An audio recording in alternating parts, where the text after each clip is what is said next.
അതാണ് സുനിതയും സഹപ്രവർത്തകരും സ്വന്തം മൂത്രത്തിലും വിയർപ്പിൽ നിന്നും റീസൈക്കിൾ ചെയ്തെടുത്ത വെള്ളമാണ് മാസങ്ങളോളം ഉപയോഗിച്ചത്.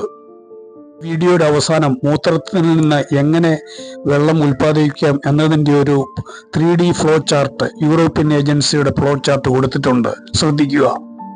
ബഹിരാകാശ നിലയത്തിൽ ഓരോ തുള്ളി മൂത്രവും വിയർപ്പും വിലപ്പെട്ടതും കണക്കിൽ ചേർക്കപ്പെടുന്നതുമാണ്.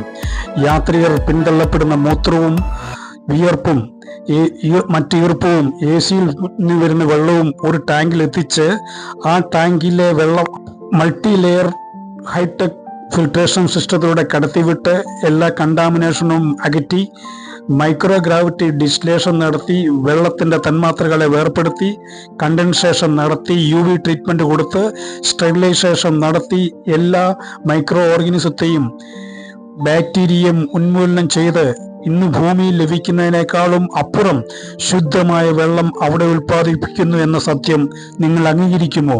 കമന്റ് ചെയ്യൂ. സുനിത വില്യം ബഹിരാകാശത്ത് ചെലവഴിച്ചത് റീസൈക്കിൾഡ് യൂറിൻ കുടിക്കാൻ വേണ്ടി മാത്രമായിരുന്നില്ല. പല സയൻസ് പരീക്ഷണങ്ങളും മൈക്രോഗ്രാവിറ്റിയിൽ നടത്തി. പല എക്യുപ്മെന്റ് കേടുപാടുകൾ തീർത്തു. 7 സ്പേസ് വാക്കുകൾ നടത്തി.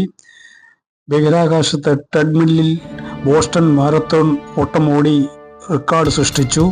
അതോടൊപ്പം ഓരോ ദിവസവും 2 മണിക്കൂർ വ്യായാമങ്ങൾ നടത്തി തൻ്റെ പേശിയും അസ്ഥികളെയും ബലപ്പെടുത്തി ഗാലാക്റ്റിക് ഹെൽത്ത് മെയിൻ്റനൻസ് ചെയ്തുകൊണ്ടിരുന്നു.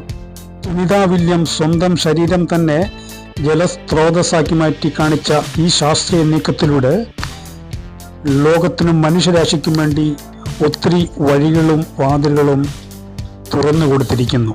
അതോടൊപ്പം നല്ല പാഠങ്ങളും പ്രചോദനങ്ങളും നൽകപ്പെട്ടു കഴിഞ്ഞു.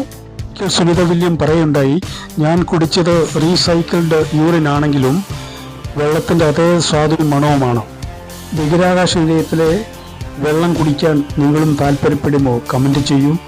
ഇനിയുള്ള എല്ലാ ബഹിരാകാശ യാത്രയിലും, അതായത് ചന്ദ്രയാൻ, മംഗൾയാത്ര പോലുള്ള എല്ലാ ബഹിരാകാശ യാത്രയിലും ഈ ജലപുനരുപയോഗം തന്ത്രം ഉപയോഗിക്കാവുന്നതാണ്.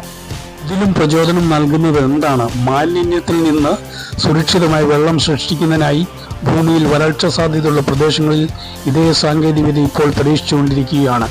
ബഹിരാകാശ അതിജീവനം മനുഷ്യരാശിയെ ഇവിടെ അതിജീവിക്കാൻ സഹായിക്കും. ഈ ജലപുനരുപയോഗ സാങ്കേതിക സംവിധാനം നടത്തിക്കാട്ടിയതിന് സുനിതയ്ക്കും കൂട്ടരോടും നമ്മൾ കടപ്പെട്ടിരിക്കുന്നു. അതായത് സ്വന്തം ശരീരത്തിൽ നിന്ന് കുടിക്കാനും ബ്രഷ് ചെയ്യാനും ഭക്ഷണത്തിനും സ്ഥിരം